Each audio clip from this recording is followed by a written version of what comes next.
If it's one thing I desire, and I really desire this a lot, I want video games to be obviously, I'm not going to say I want it to return back to the 90s. I know everybody says that. It's one of the greatest eras as far as video games, comic books, geek stuff, movies, in my opinion. Now, not great in every area. Obviously, there are things that can be done now that couldn't be done back then. I don't think you could get the Lord of the Rings epic that we have right now if you go back 35 years. I don't think you get the Lord of the Rings that we got delivered. But anyway, at any rate, video games I think are making their big push not to return. Okay, so when I say return, because I know sometimes when you talk about going back to the 90s or the 80s or whatever era you talk about going back to, some people get a little, I don't want to say upset, but they don't necessarily like that because they feel like, well, we should move on past this stuff. We shouldn't hold on to that, which I agree. But there's also something about these spaces of time that we have to acknowledge. There's just something special there. Video games, music, movies. This this time in our history produced cultural phenomenon. It produced things that people still watch, still listen to, and still celebrate to this day. And I think there's something to be said for that. Why did I say all of that? Why did I say all of that now? Well, it's because I think Capcom got the memo.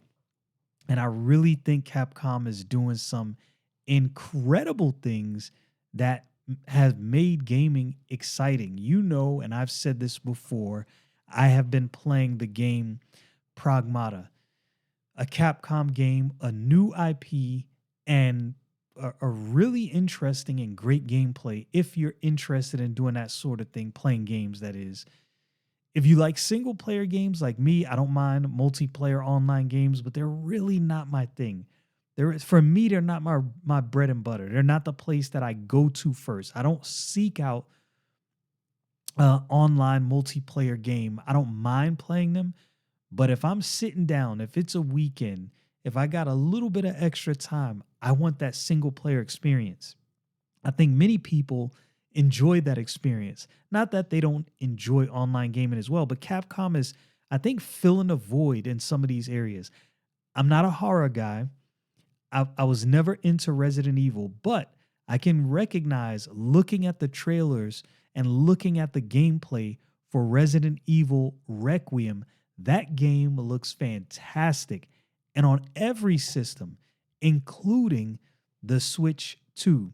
Now, I say including the Switch 2, not to denigrate the Switch 2. Obviously, I have one and I enjoy it, but people don't see that as a direct competitor with the big two being Sony and Microsoft. Well, maybe not so much Microsoft, but definitely people don't see them as competition for Sony. I don't think Nintendo's competing in the same way for in the video game space that Sony's competing. I think Nintendo's doing their own thing completely. Anyway, I'll ramble on. Capcom's next Spotlight presentation will take place this week. Is June 25th, if I'm not mistaken. The next Capcom Spotlight will stream on Thursday, June 25th at 2 p.m. PT, 5 p.m. ET, and 10 p.m. BST, which I believe is UTC time.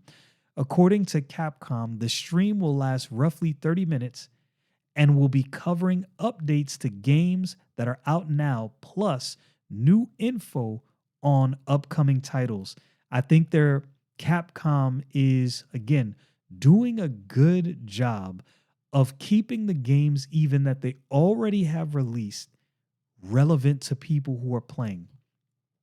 According to Capcom, I already read that, although it hasn't revealed the full list of what will feature in the presentation, Capcom has at least confirmed that Monster Hunters 3 Twisted Reflection Onimusha Way of the Sword, and Dragon Dogma 2 Dark Arisen will feature. Now, some of these games I'm familiar with, some of these games I've played, some of these games I'm like, I don't follow games as much as I used to. So some of these just are not my thing. I will fully admit that.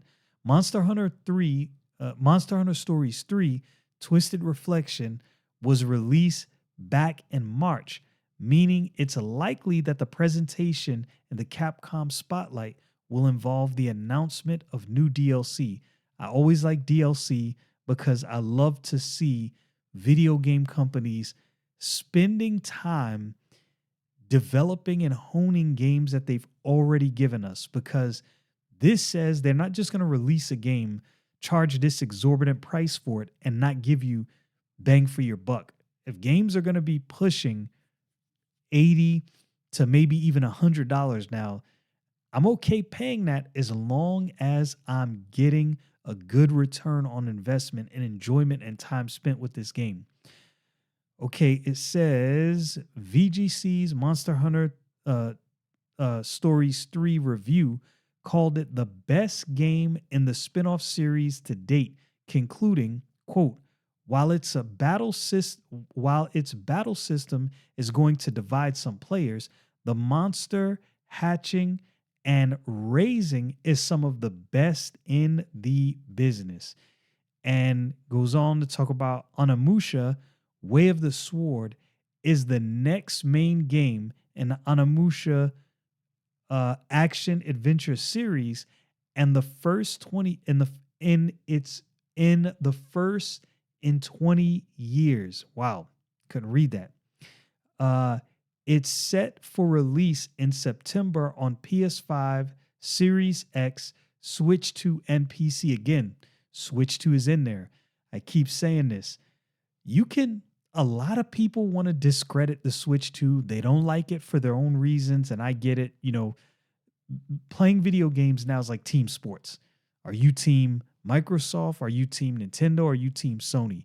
And I get that to some degree. I would say I'm team Nintendo, but I definitely am not opposed to playing Xbox or PlayStation, especially with some of the games that they have that I definitely would like to play. Like that new Wolverine game looks dope. Let's see what else it went on to say. In VGC's Onimusha's Way of the Sword hands-on preview, we said we left our demo eager for more, adding, from what I've played so far, there's an unexpected B-movie schlock to Way of the Sword, a refreshingly maximalist goofiness to its samurai action that feels akin to what might happen if Platinum were allowed to make Sekiro sequel. Now, again, I've been out of the video game space for a long time, and my entrance back in was my Switch Lite. Yeah, I bought a Switch Lite. I didn't buy an OG Switch, and now my Switch 2. Obviously, my Switch Lite was good enough that I returned for round 2 with the Switch 2, and I'm pleased. Dragon's Dogma 2 was released back in March 2024, but Capcom announced during Summer Game Fest that not only was the game getting a Switch 2 port in October, but it would also be getting a content expansion called Dark Arisen on the same date. It was pretty crazy. Other Capcom games in development that may feature during the Capcom Spotlight presentation include Resident Evil Veronica and Mega Man Dual Override. I wish they would do another Mega Man. I think it was Mega Man RPG on the GameCube. I'm pretty sure that was the game. Man, I fell in love with that game. Anyway, I think Capcom is one of the heavy hitters right now.